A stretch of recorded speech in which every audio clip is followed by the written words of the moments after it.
Map number 2, Sky Temple, Team Rip against the Gremlins, and so far, blue team is looking good. Best of 7 series, so this could take a while. We are in a situation where I'd say we've seen on map number 1 already that the two teams are essentially on eye level. As expected. I mean, they played in the winner bracket final and it went down to the last map. I wouldn't mind to see that today here in the grand final. We had a fun little exchange also on the live chat, just to catch everybody on YouTube up on this, but we've been talking again about toxicity in games just in general, and how in games like Heroes you can essentially just mute everybody, and this is how you should approach things, because toxicity can't be solved. And in the context we also talked a bit about how you can't even talk to the opponent's team in Heroes, which I personally don't like. It was always nice to have like trash talk with the other, with your opponents. I understand why they removed that in Heroes, but I still grew up with games where all of this was open, where this was allowed, there wasn't a problem. So I'm just used to the trash talk, and it is kind of funny. It added a certain way of spice to it, so I actually like it. I'm in the corner that I would love that with more games again. And if not, if you shut that down, then at least I want some funny emotes or sprays in the context of Heroes that I can use. If you give me a middle finger as a spray, I would drop money on that immediately. And I think that could have financed HGC. If you can't talk to your opponent and the only thing you can do is spray on the ground, give me a middle finger spray and I swear they would have financed HGC on the sales of that alone. Easy. That would have been the most bought spray or emote for sure. So yeah, it's a shame that they don't have that. That would also be just like top tier trolling. Would have loved that, but yeah, kind of unfortunate. So many good ideas here, and they never took advantage of it. Well, ETC gets banned again. Told you in game number 1 in the draft that this would very likely happen throughout the series. We have Tyrael as a first pick for the Gremlins, with Rhaegar and Cassia as the counter picks on the blue team side. Still a ban on Blaze, by the way, so Blaze gets still targeted, which I honestly like. The one thing that I am a little bit curious about is if later down the road we might even see Azmodan. Team Rip played Azmodan. They played a couple of really crazy heroes with Cesarbos running most of them, and Azmodan has actually a 100% win rate in this tournament. He was picked 6 times and every single Azmodan game was a win. So I'm not saying this is the champion to take, he's OP, but it clearly shows that in certain situations he's working. So curious what they can do in that context with him, potentially. They played him before, could play him again here. Varian gets eliminated. I mean, you have Chromie on the other side. Varian plus Tyrael. That would be a bit nasty, but we've seen this actually a few times right now, that Tyrael is then played as the side laner. There's the Probius ban. If you are confused by this, again, you should watch the other playoff matches as well. But the reason why Probius is banned is because Team Rip has been playing a Probius strategy for some time now. And there are several teams that religiously ban Probius against them. They've gotten Probius, I think, twice. They were able to win one of those games. They lost another one. So it's a bit of a hit or miss thing right now. But they played it enough in scrims and with enough success that there are quite a few teams that are at least aware of it and a bit worried about the potential impact. So right now, Probius gets the ban hammer and they have to fall back on something else. With Dehaka and Jojo now taken, there's also a solid front line, and we have both teams with globals. Dehaka worth a bit more here than Brightwing, of course. Way more ability to push the lanes out. But for Sky Temple, we get Hogger, and we get the Vikings. Nice! Vikings on Sky. Oh, glorious. Love it. So, finally, we had so many Viking bans, and now we're getting them in game number 2 already. Ah, fantastic. This is making me happy. There's way too many Viking bans, Cho'Gall bans, all the fun heroes that you would like to see, especially in the context of the new patch, are all of a sudden gone. And there are, of course, some maps where they are more likely to be picked than others, Towers of Doom being one example. But now we get it, and here's my Azmodan pick. Love it! Just talked about him a second ago, and now we get Azmodan against the Vikings. Guys, this is going to be a blast. Asmo plus Jojo, so they have even a fantastic stacking combo in the early game. That's going to be a highlight. Map number 2, Sky Temple. Let's go. It is Asmo time. Asmodan and the Vikings make their appearance here as we are going into game number 2 of the best of 7. The grand final continues with Team Rip playing Vasilisco on Rega. We get Jojo playing played by Krankle, Dino and Cassia, Sven on the Haka, and Cesabos on Asmodan. On the right side, Nano on Chromie. We get Gavlo on Hogger, Banana H with Brightwing, Sadath on the Vikings, and Simply is playing Teriel. So as per usual agreement, the idea is always with Asmodan, until he has his level 7 talent, to try and help him to stack. So you want a hero that has an AoE damage. The Haka would fit that bill here. Could use Cassia, I guess, but Jojo, the Haka are probably better. And then take those minion waves out, rotate with him a bit, and try and get him stacked early so that he has impact faster. Tyria can screw with this a bit, by the way, by employing the shield, but here you can already see the play. This is exactly how you do it. 18 stacks with the first wave, moves down with Johanna. This is the old school combo when that first emerged, and now they're going to do the same play here.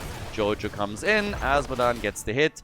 There weren't that many minions around, but they get another 8 stacks, so that's already looking great. If you continue that until Asmodan has level 7, he will have a lot of stacks. He will hit his level 1 quest much faster, he will hit his baseline quest much faster, and he also will have an impact in the game much faster than if you just let him do his thing on his own. Once he has level 7, he can do all of that stuff by himself, but this is exactly what I would expect now from Team Rip. And they're doing it well. So it's not really about fighting the heroes, it's really just about stacking Asmodan and controlling the wave. And that's what they're doing. Teriel, as I said before, could screw with this a little bit by simply coming in and using his shield on the minions whenever they are trying to eliminate them. But that hasn't really happened yet. Siege Giants are now claimed as well. We have all the way up at the top, Sven rotating in and out and trying to stop that minion wave, of course. Asmodan with a few more stacks likely now at the bottom of the map. Another hit, and boom! They're taking it all, and he's at 56 already. Easy! Easy damage and easy stacks for Cesabos. Now the Vikings on the other side started things off with Olaf the Stout, and that should also give a lot of control, especially once that we have the temples up. But that top lane pressure, for example, is something that needs to be dealt with. The Gremlins with lots of aggression right from the get-go. Lots of targets too now for Cassia, who is hitting 10 stacks easy.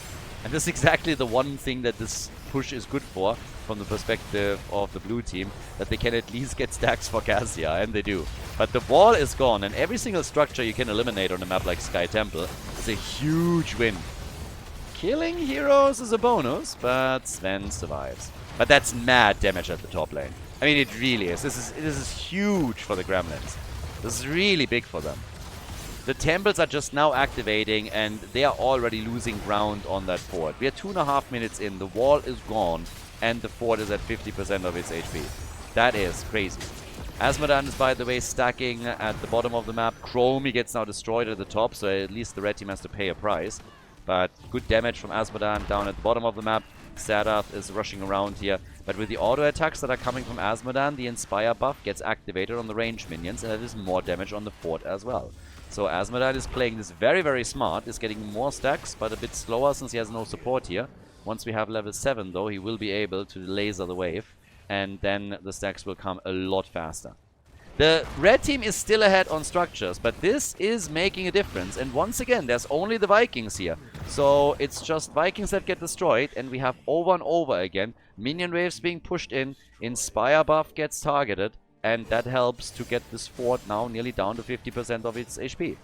Thanks to the temples taken by the Gremlins, they have eliminated the first fort on the blue team side. Shots are still being fired from both, and Hogger gets also murdered. 2 kills to 0 now for Team Rip.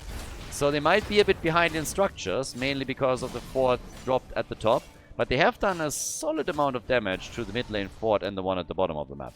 And Asmodan is already at 88 stacks, Cassia is at 23. Considering this is the first objective, this isn't bad, guys. This is a decent start into a game where they're clearly depending on scaling. So the Gremlins should be a little bit worried about that.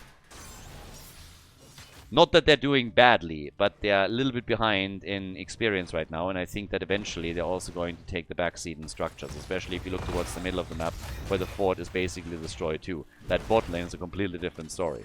So, yeah, structurally, it's actually Team Rip that is starting to pull ahead, despite everything that happened at our top lane. That fort is gone. A little hit, trying to go for a 3-pointer against Eric, which he didn't connect. But that's looking good. And it's not the only one that's looking good here. We have, for example, good damage again from Cassia too, 24 stacks. It's not insane, but that's decent.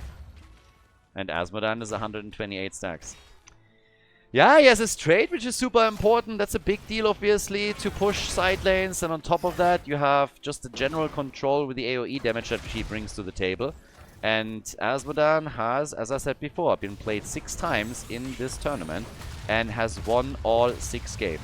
Not a hero that you see played all the time, but a hero that when he gets played in the right composition, on the right map, is having a big impact. Team Rip has been utilizing him several times with Boss, and they're doing it here once more. Level 10 abilities are now ready. Should give us a demonic invasion again for Asmodan. We haven't seen Blackpool in a long time here. Would love, by the way, to see with the context of the new patch Blackpool being picked too, but it's a bit unlikely that we're going to get that here. So, as expected, it is demonic invasion that we're getting from Asmodan. Getting the extra pressure in on structures is incredibly powerful. So this is something that helps a lot if you're just trying to annihilate a fort or a keep quickly. Tyrael with Judgment. Boss is also up on the map, so can be used too. And we have the temple at the bottom of the map. If claimed by the blue team, they will destroy the bottom fort. The Haka still at the top.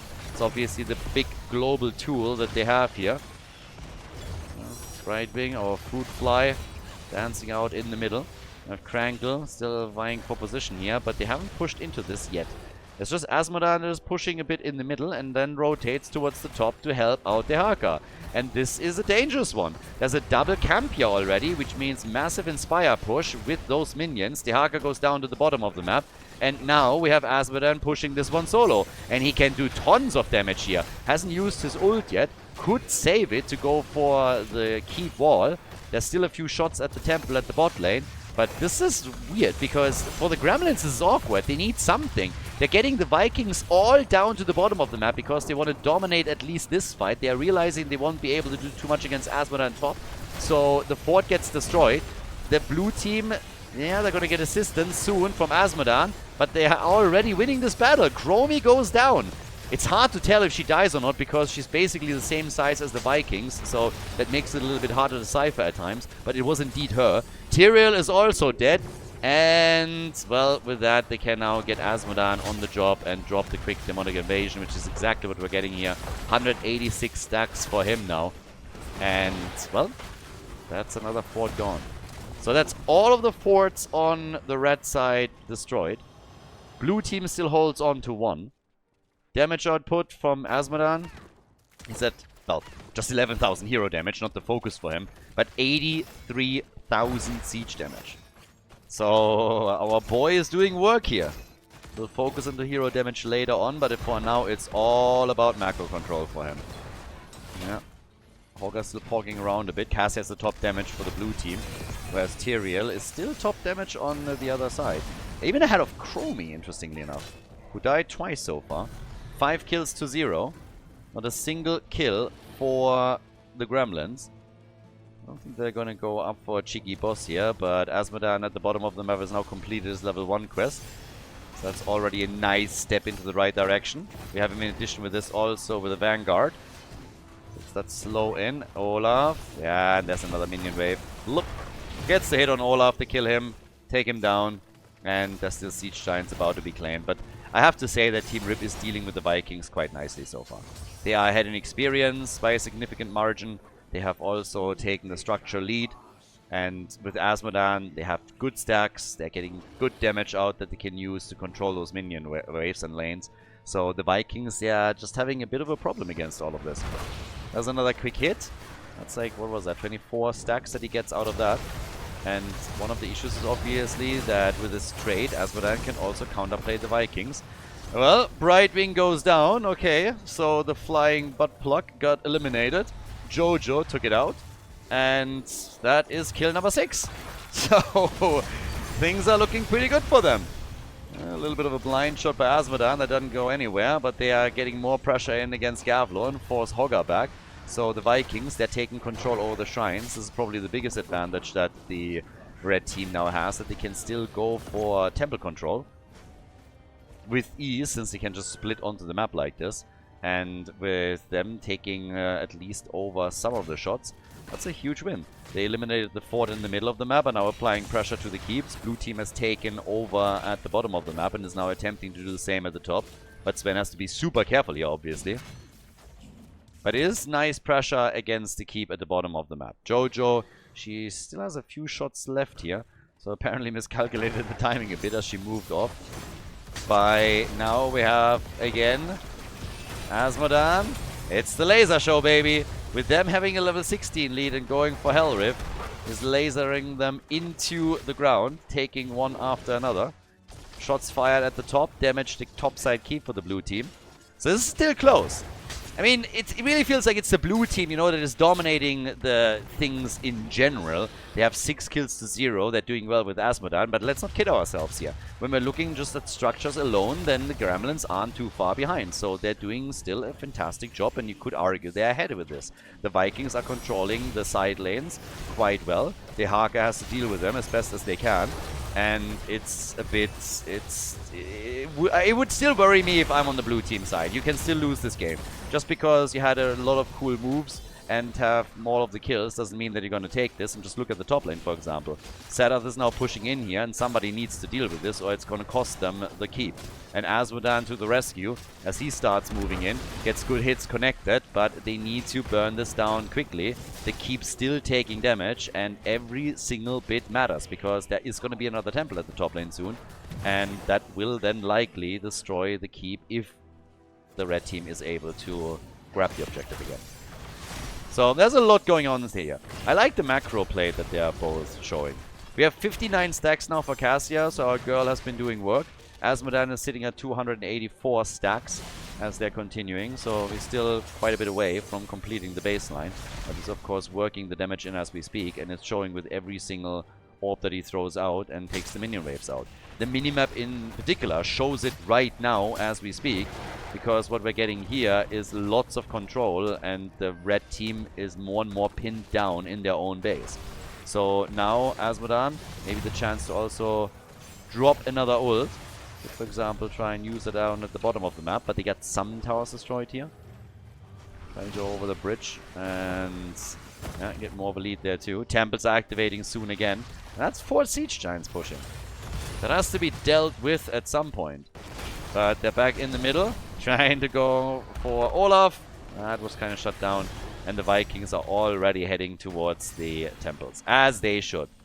This is where they're going to have the big impact. Cassia, where's Cassia's damage sitting at? She's doing well. She's sitting at 47,000 damage. With Chromie on 31,000, so trailing way behind. Top side, the Haka is taking over, and here comes the first kill for the Gremlins. Yep, Jojo is down. Brightwing gets eliminated. That's the good news for the blue team, but they might lose a lot more heroes here. The stun against Dino, so now Cassia is in trouble. Azmodan is down, Rhaegar is down, and they might lose more. Chromie gets killed. They're trying to go now for Dino once again, thanks to the stun of Olaf. The two of them walk away, but there's 2 temples up, and this is the first time that the Gremlins got any kills in this game, and now they could take a mad advantage. They're getting the shots in, which means that on the top, the keep will now be destroyed. That's the first keep that falls in the game. And then over towards the middle, they can of course apply even more pressure towards keep number 2 on the side of Team Rip. The lead in experience has already been claimed by them. And this is exactly what Team Rip needed to avoid. This is what I was talking about earlier. The game was definitely not over. The moment that the Gremlins get some kills, they start pulling ahead here. The Vikings kept them in play the entire time. Their lane presence was enough. Sadath ran it well. And then once that they had the numbers advantage on the map too, they started to absolutely rock it. That is keep number 2 gone. Level 20 in their hands. Only 1 keep remaining for the blue team. So here we are. We get the Fury of the Storm for the Vikings. upgrades and cooldown reduction for Tyrael with the Angel of Justice. And then Azmodan with level 20 comes in and grabs Sin's Grasp. They might throw Hail Mary at the boss at some point. This might actually be what we're going to see here. 8 kills to 3, both on level 20. Hogga is a little bit lost. Hogga is very much lost. Hogga is in trouble. And, well, he might be dead.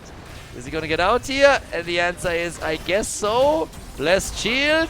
Azmodan with the damage. Even pops the ult. Boah, they're greedy here. They really want this. And then Judgment against Cassia. But it is Hogga and Brightwing that get dropped. Hogga and Brightwing are both down. And now they're moving in for Tyrael.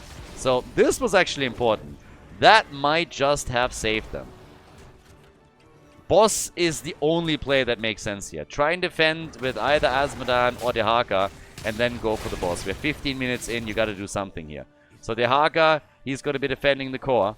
Has to keep those catapults at bay at least, that's the minimum. And over here, the fight breaks out. Azmodan! No!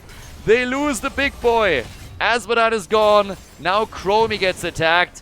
Yeah, Cassia is just zipping around and they get the Chrome Star. Chromie gone, but that means that the catapults are now on the core, and we're talking 3.